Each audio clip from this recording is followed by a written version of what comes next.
One of the premises of the faith of Christianity is that sin is oppressive. And we need to make sure we recognize how sin holds us captive, how it pushes us down, how it makes us live less beneficial lives.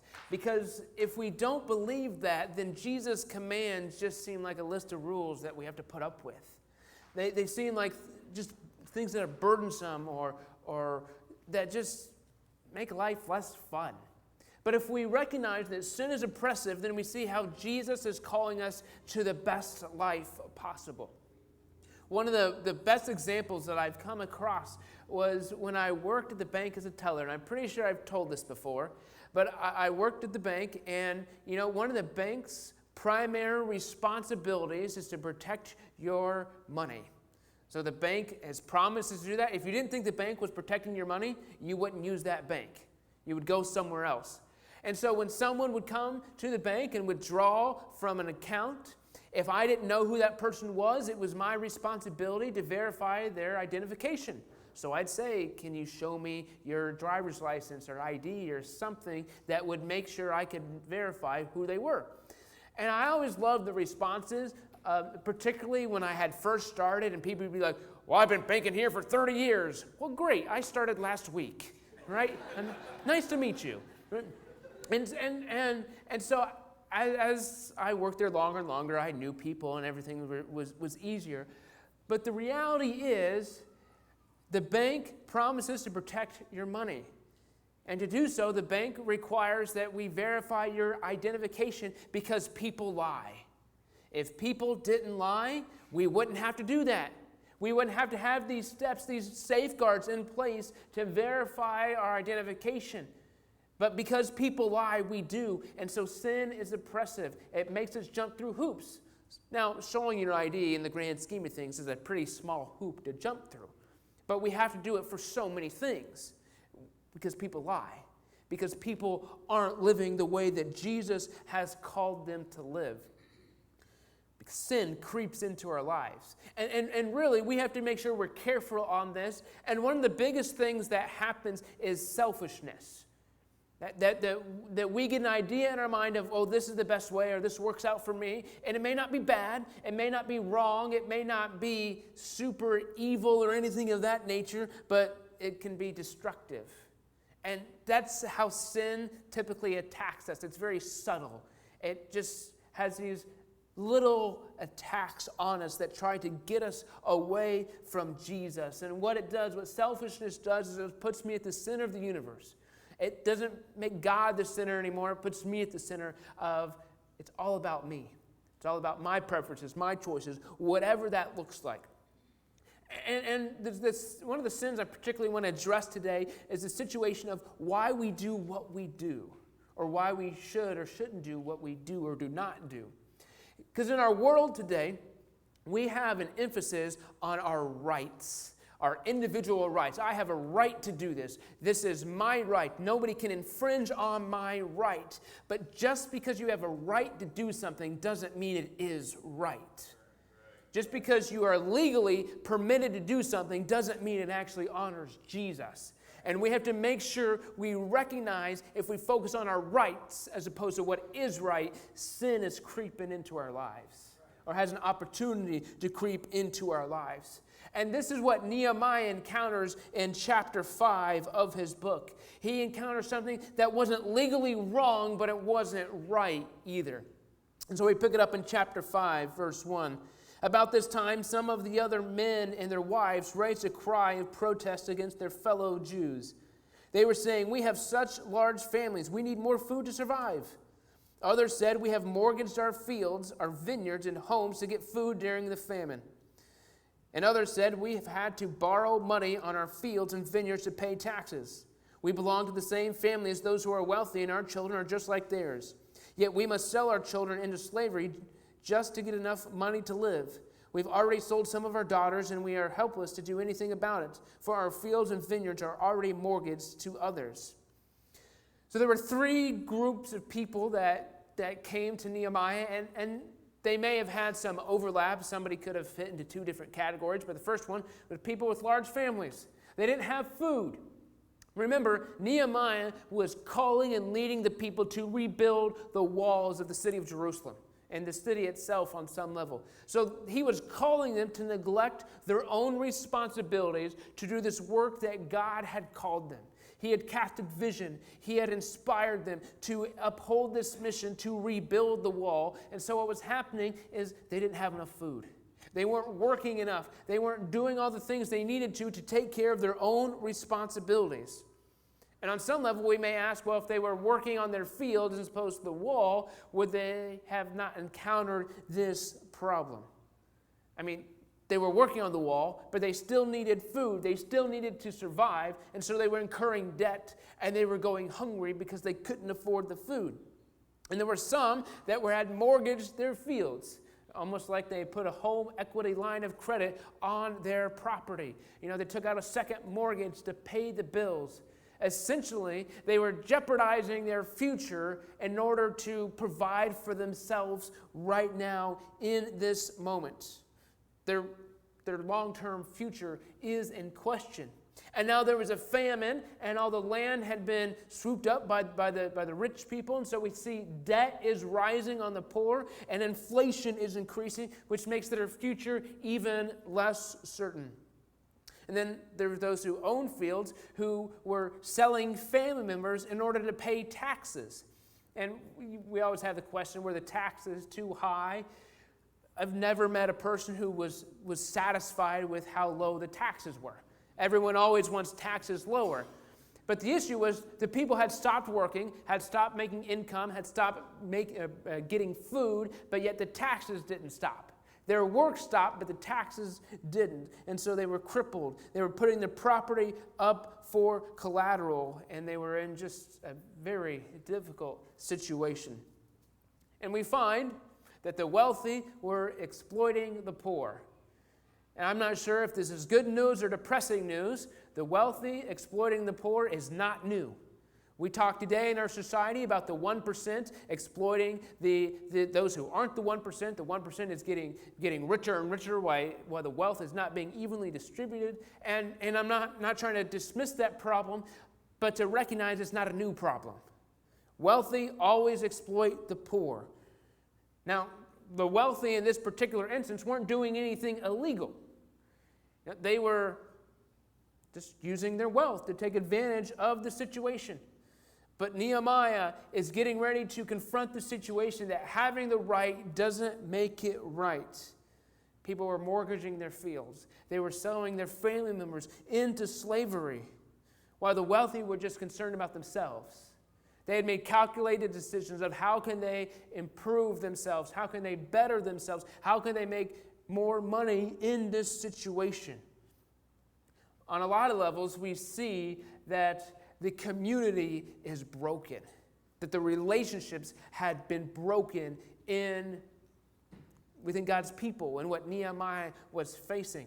And we recognize how broken relationships hurt. They hurt us. They hurt others. There's collateral damage of those around us. And there are many different types of relationships we can talk about. And I think a primary relationship we can talk about when it's broken and how it hurts is divorce. I've heard that there are times when divorce happens and everybody's happy about it. I've never met anybody where that was actually true. Everyone I've met that's been divorced has talked about the hurt, the pain, the sadness, the frustration, whatever it was that happened. Now, you may be happily remarried, and I'm not trying to open up that can of worms or anything of that nature. That's not my point today. But to recognize that when the marriage relationship ends in divorce, it's broken, and it hurts, and it's painful. The community was broken and hurt, and it was causing significant amount of pain with God's people. It was a mess. The rich were getting richer, the poor were getting poorer, and just God's people were not moving in the same direction. When relationships are broken, that's not how Jesus calls us to live. He calls us to live to something greater, something deeper, something more meaningful, where we don't focus on our rights, we focus on what is right. Because broken relationships destroy community, and it creates a wedge within us. And that's what the enemy tries to do. tries to divide and conquer. We can talk about the enemy from a spiritual standpoint of the enemy tries to get God's people off, not on the same page, tries to get us going in different directions. Nehemiah had already experienced the attacks of Tobiah and Sanballat trying to divide the people and get them off track. They were divided. So Nehemiah knew that something had to be done, and we continue in verse 6. It says, "When I heard their complaints, I was very angry. After thinking it over, I spoke out against these nobles and officials. I told them, 'You are hurting your own relatives by charging interest when they borrow money.' Then I called a public meeting to deal with the problem. At the meeting, I said to them, 'We are doing all we can to redeem our Jewish relatives who have had to sell themselves to pagan foreigners, but you are selling them back into slavery again. How often we must redeem them?' And they had nothing to say in their defense. Then I pressed further, 'What you are doing is not right. Should you not walk in the fear of God in order to avoid being mocked by enemy nations? I myself, as well as my brothers and my workers, have been lending the people money and grain, but now let us stop this business of charging interest. You must restore their fields, vineyards, olive groves, and homes to them this very day, and repay the interest you charge when you lent them money, grain, new wine, and olive oil.'" So Nehemiah confronted the nobles and officials. They were working the system. That's essentially what they were doing. They were taking advantage of the economic situation that others had found themselves, and they were benefiting from it. But as Nehemiah does this, as he approaches them, he calls them to focus on the Word of God and fear of the Lord. He talks about this isn't right, but he points to God. He points to what God expects, what God commands, how they can be more faithful to God in what they are doing. And he essentially says, get in line with God's law. You are outside of it. You are doing things that are wrong. These nobles and officials, the wealthy, were in positions of power. When we look over the course of history, those who are in power typically take advantage of the hard times of others. From a corporation standpoint, you can ask yourself, who benefited from the pandemic? Walmart, Amazon, Target. Those stock prices went real high. The rich got richer. And I'm not trying to say, those are secular corporations. I'm not trying to speak spiritually into them in this moment, but to recognize that there was a pandemic, and the rich got richer because they took advantage of the market situation in a way that they probably should have from a secular standpoint. But Nehemiah is not calling us to live like that. He's calling us to live to something greater. And he points to Deuteronomy chapter 23, verse 19 and 20. And that says, "Do not charge interest on loans you make to fellow Israelites, whether you loan money or food or anything else. You may charge interest to foreigners, but you may not charge interest to Israelites, so that the Lord your God may bless you in everything you do in the land you are about to enter and occupy." So loaning money was permitted, but not gaining interest off of it. And this is a little radical for us, I think. There are times that we look at the law, particularly in the Old Testament, I think we see this rigid list of rules and structure. But man, there's a lot of grace involved in what God's law has in the Old Testament. And one of the primary examples is the year of Jubilee. And I don't know how many people are familiar with the year of Jubilee, but we're familiar with the concept of Sabbath. Every seventh day we're supposed to take a Sabbath. And every seventh year is a Sabbath year. Particularly fields are supposed to go fallow every 7 years. But after 7 Sabbath years, so after 49 years, the 50th year is the year of Jubilee. And the year of Jubilee is essentially a reset button for God's people in regards to the economy. When God's people entered the promised land, the land was given as their inheritance. And so this family got this area, this family got this area, this family got this area, and so on and so forth. And it was all divided that way. And so this family always was in control of this land, whatever that was. Now, they could sell that land, and they could do other things for whatever reason. They could sell that land. But on the year of Jubilee, that family regained possession of that land as the sole owners. And what this did is it prevented the rich from exploiting others, from buying all the land and ruling everything. It was a way to make sure that there was some type of economic balance within God's people. Now to be fair, whenever the year of Jubilee was, however far it was out from when you sold the field, that would impact the value of the field. If the year of Jubilee was in 3 years, that would affect the value of the field than if the year of Jubilee was in 30 years.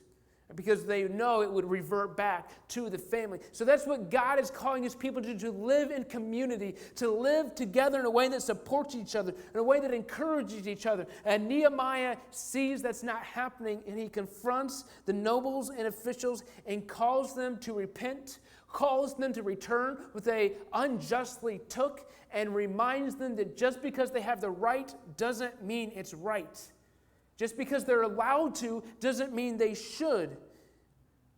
Now, through this, Nehemiah had been focusing on the wall. He'd been focused on motivating, inspiring God's people, casting vision to rebuild the wall. He wasn't getting caught up in the normal small things of everyday life. He didn't go to govern the people. He came to lead them to restore the law. But what happened when he was made aware that there was sin in the community? He said, we got to stop right now, and we got to go figure this out. Before we build the wall, before God's people can restore the city, we got to get the sin taken care of. And I think too many times we allow sin to linger and fester. And lingering sin doesn't go away.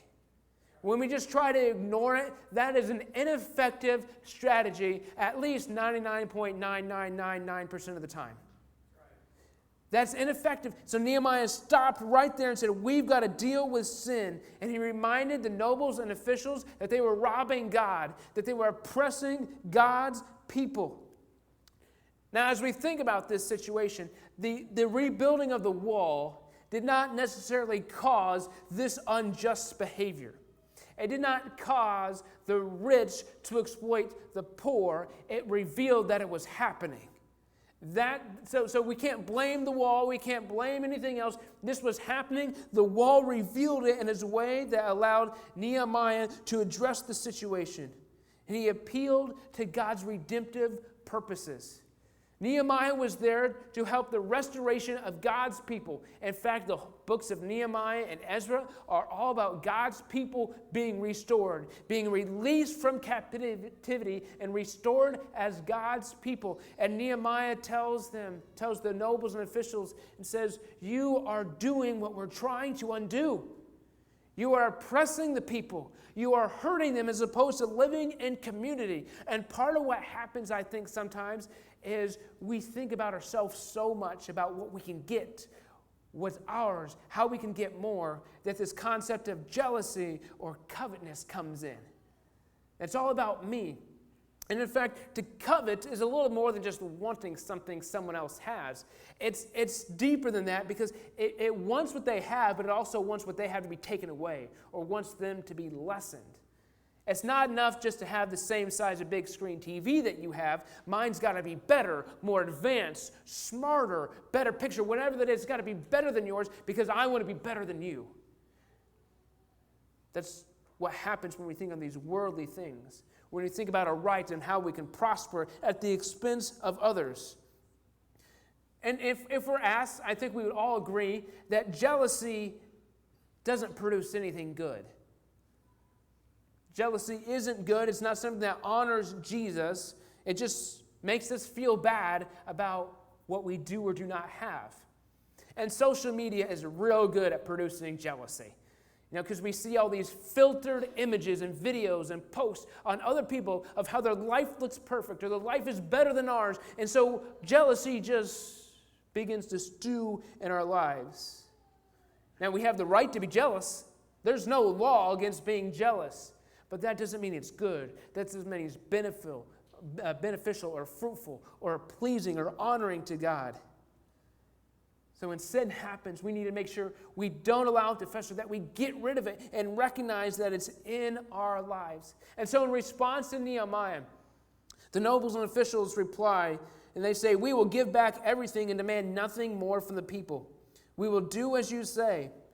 Then Nehemiah called the priests and made the nobles and officials swear to do what they had promised. Nehemiah shook out the folds of his robe and said, "If you fail to keep your promises, may God shake you like this from your homes and from your property." The whole assembly responded, "Amen," and they praised the Lord.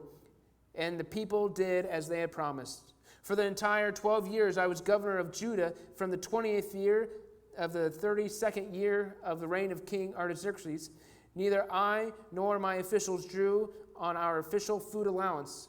The former governors, in contrast, had laid a heavy burden on the people, demanding a daily ration of food and wine besides 40 pieces of silver. Even their assistants took advantage of the people, but because I feared God, I did not act in that way. I also devoted myself to working on the wall and refused to acquire any land. And I required all my servants to spend time working on the wall. I asked for nothing, even though I was regularly fed 150 Jewish officials at my table, besides all the visitors from other lands. The provisions I paid for each day included 1 ox, 6 choice sheep or goats, a large number of poultry. And every 10 days we needed a large supply of all kinds of wine. Yet I refused to claim the governor's food allowance because the people already carried a heavy burden. Remember, O God, all that I have done for these people, and bless me for it. So the nobles and officials agreed to do what was right, to make things right. Now, through this, whether we're talking about anything that happened in Ezra or up here at this point in Nehemiah, even though there are some physical things they are doing, Nehemiah and Ezra focus on the spiritual issue at hand. The spiritual issue was not that the wall was or wasn't being rebuilt. It was that God's people weren't doing what was right. They were oppressing others. God's people were oppressing, enslaving other members of God's people, which is what they were trying to combat. They were trying to be free from the burdens of others, but yet God's people were burdening themselves. And Nehemiah brings God into the agreement when he talks about shaking the folds of his robe. That's what God's going to do. If God's people were going to renege on their promise, then God would shake them from his folds of his robe and say, "I'm done with you. If you're going to continue to reject me, there's nothing else I can do." The people promised to do it. People said that they were going to do what they agreed to do, but making a promise is not the same as taking action. Now, they actually did. They followed through on their promise. But I think what was at stake here, and what we have to make sure we differentiate, is the difference between reform and revival. Nehemiah didn't change any law or rule or regulation. All he did was point to something that already existed. Deuteronomy says, don't charge interest. Don't do it. So the law was already there. The rule was already there. What Nehemiah was calling the people to was revival, was a change of heart, a change of attitude for God to transform them in their lives. We don't need more laws. We need to follow them, but to follow them, we've got to ask Jesus to change us. That's what's at stake here. Whatever sin is in your life, whatever frustration is creeping into your mind, we need to ask Jesus to come and change us so that we can better follow him. Now the point of what Nehemiah is saying is not that wealth is evil. Nehemiah makes it pretty clear that he was wealthy. The amount of animals and everything that he had resources. Now, if we do some of the math, we recognize that if he had an oxen every day for 12 years, that's 4,380 oxen. If he had 6 sheep or goat every day, that's 26,000 sheep or goats. If he hosted 150 officials every day, that's 657,000 people in 12 years. That's a lot of people that he fed out of the goodness of his own heart, the kindness of his own heart. That's what he did. Now, he obtained his wealth in Persia when he was an official there, and then he took all of his wealth with him to Jerusalem. So he had all that, and he used it to generously bless God's people and serve them. See, the money isn't the issue. The amount that someone does or doesn't have isn't the issue. It's exploiting others. It's doing things that hurt others. Now, you may remember the story of Zacchaeus in Luke chapter 19. You probably remember the song, if nothing else. Zacchaeus was a wee little man, right? But you remember that he had this encounter with Jesus, and he actually promises to pay back more than what he actually took. Now, I'll pay them back plus this. You know what's missing from the story? Is a commandment from Jesus to do that. Now, Jesus probably would have recommended that he make things right. But we see that in Zacchaeus' situation, he was changed by Jesus and moved to make things right. It wasn't the law that moved Zacchaeus. It was Jesus' work in his life that moved Zacchaeus. And because of that, he paid back. He wasn't commanded to do it explicitly, but he was moved and changed by Jesus. So the issue is not what we have. It's not what we don't have. It's how we are being changed by Jesus, how we're being transformed by him. Because Nehemiah, I don't think he felt a least bit guilty about the wealth he had. If he did, I don't think he would have mentioned it. He wasn't guilty about what he had, but he recognized he used what he had to serve God's people, to bless them, to encourage them, to just help them in any way he could. He was generous. He also didn't claim the governmental allowance that he had the right to. Right? He could have received tax payments and other things that were from the people as a government official, but he didn't, because he didn't need to, and he could serve the people through that. Now, the sacrifices of leaders are often unnoticed. And one of the things I want to recognize is that you are a leader. At least I think Jesus has called you to be a leader. Because leadership is about influence. And Jesus has called you to impact the world with his love and his message. And if you're going to impact the world with his love and his message, you can't do that without influencing others. You can't do that without leading others. And so we are called to be leaders in what Jesus is doing in this world, which means we are called to sacrifice. But if you are in spiritual leadership, the first thing I think you need to recognize, expect problems. Expect situations to arise that aren't easy or fun or desirable. That won't be the case exclusively, but those things will happen. And when they happen, though, confront them courageously. I think that's important for us, that if we allow sin to linger, it's not going to go away. And if we recognize that, then we have to confront it. But we also have to live with integrity. Nothing will destroy your spiritual authority faster than a lack of integrity. We got to serve Jesus. We got to make it about Jesus. It's not about me. It's not about anything I'm doing. Nehemiah could list his wealth and all those things he was doing because he loved God and God's people, and he served God and God's people. That was his focus. But I think this last thing about spiritual leadership that I want to encourage you with is that we need to see every problem as an opportunity for God's grace to shine through. Now, think about that. We encounter frustrations left and right. I'm sure you could come up to me and list all these frustrations in your life. But you know what those frustrations are? An opportunity for God's grace to move. Wouldn't that be great? If every frustration we encountered was just saturated with God's grace. I don't know what that would look like for you specifically, but this is not an intellectual exercise. This is a spiritual exercise about seeing how God's grace can work in our lives. Because God has called us as his people to live in community. Now, I recognize we live in a sinful world, but what would happen if the entire world followed Jesus? You know one thing we wouldn't have to have? Keys. Because you know what the purpose of keys are? To lock and unlock doors. And you know what a locked door does? It keeps honest people honest. Right? It keeps people out that shouldn't be in. But if we lived in a world where people didn't steal, we wouldn't have to have keys. I've locked my keys in my car before. It's not fun. I've been locked out of my house before. It's not fun. Because of sin, I had to deal with those problems in my life.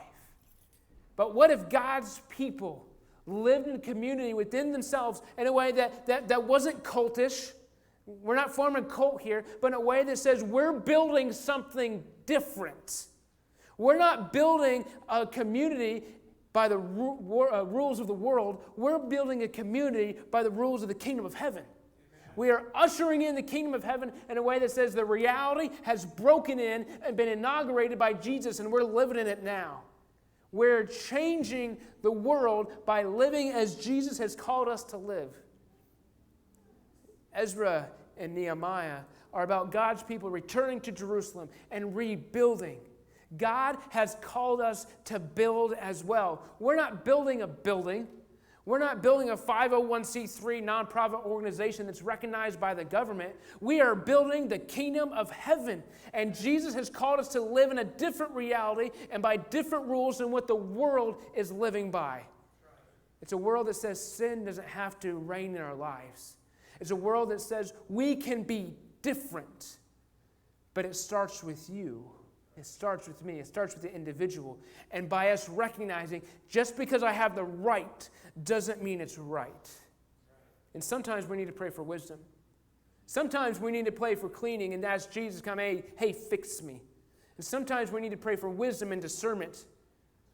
But I don't know where you are today, but I do know that there are things in your life that Jesus can work on.